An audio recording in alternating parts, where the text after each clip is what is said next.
House Leader, third party. Thank you, Honourable Speaker. While this may seem to be to some less urgent than a dinner on Bowinn Island, this last weekend we saw stunning revelations in the Globe and Mail about money laundering in BC and its connections to drug trafficking and real estate in Metro Vancouver.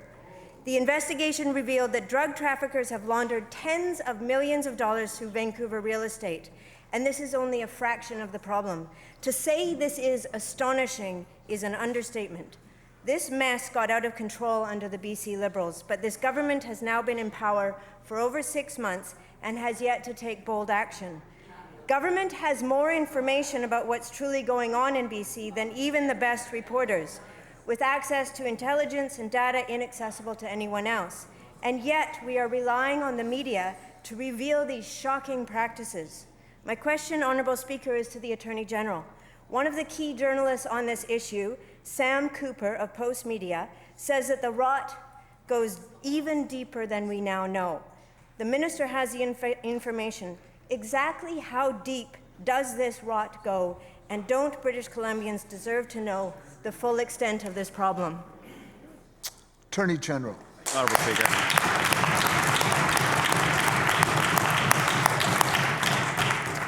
And I certainly thank the member for the question on this very important issue. I think it's important to recognize how we got here. In 2009, there was an integrated casino investigation team. It was police officers that were dedicated to investigating what happened in casinos.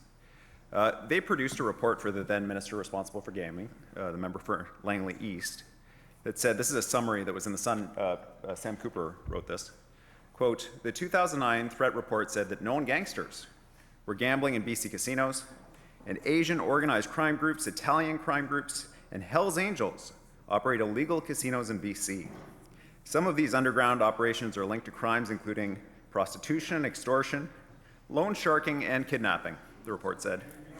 The main issue concerning unlicensed gambling, quote, is the protection of the public, unquote. So the minister got that report, and in April 2009, he took decisive action. He defunded the integrated casino investigation team. So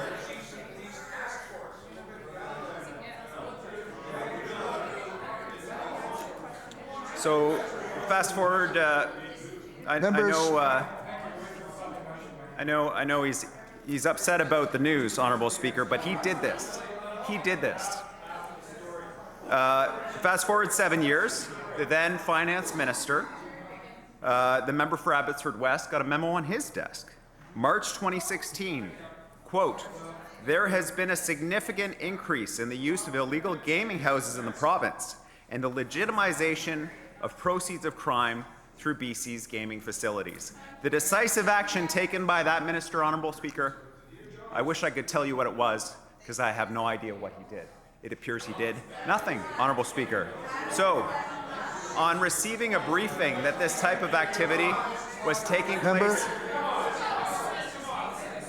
I realize it's not as important as a dinner in Bowinn Island, Honourable Speaker, but it is important. It is important.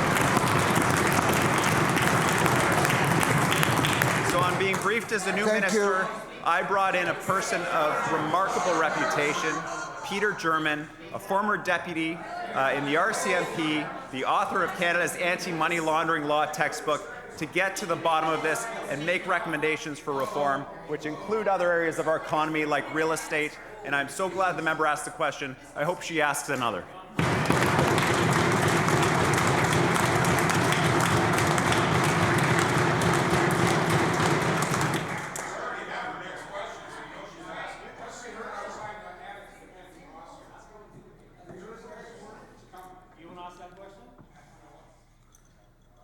House Leader, third party on a supplemental. Thank you, Honourable Speaker. Unfortunately, I couldn't hear all of the minister's response. However, I would like to ask a further question. Members, we shall hear the question.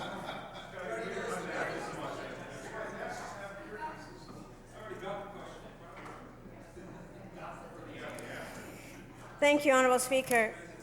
I appreciate the minister speaking to some of the systemic inaction that we've seen on this file.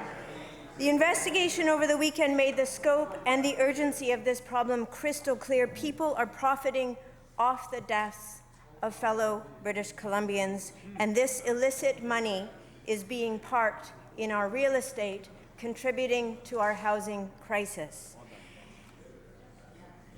My concern is that the Attorney General, in response to this, in an article said it could take up to 4 years to take action.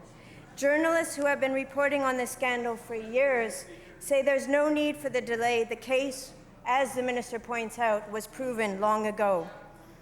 We have a commitment to take action on money laundering and our housing crisis, and the minister has said this is a priority, but we can't afford 4 more years. We need immediate, bold steps to fix this mess. My question is for the Attorney General.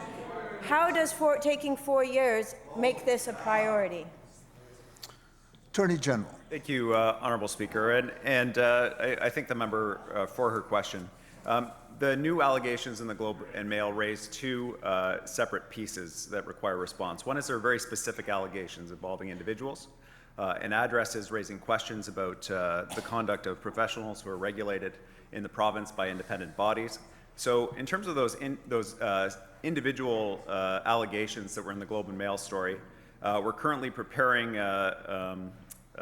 correspondence with professional regulators and making sure that Police, Revenue Canada, FinTrack, FICOM have the information they need about those specific allegations and that they are aware of them and are pursuing them.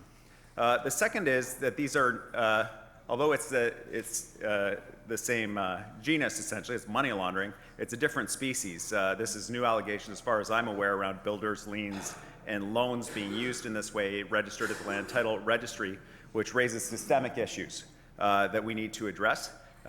It does take time, Honourable Speaker, and one of the things that we have to do is build up the capacity that was so degraded under the previous government to detect, prosecute, and ensure the province is actually able to stop this activity. So we have to rebuild that. Peter German is helping us do that in a way that's thoughtful and, most importantly, that is effective. Thank you, Honourable Speaker.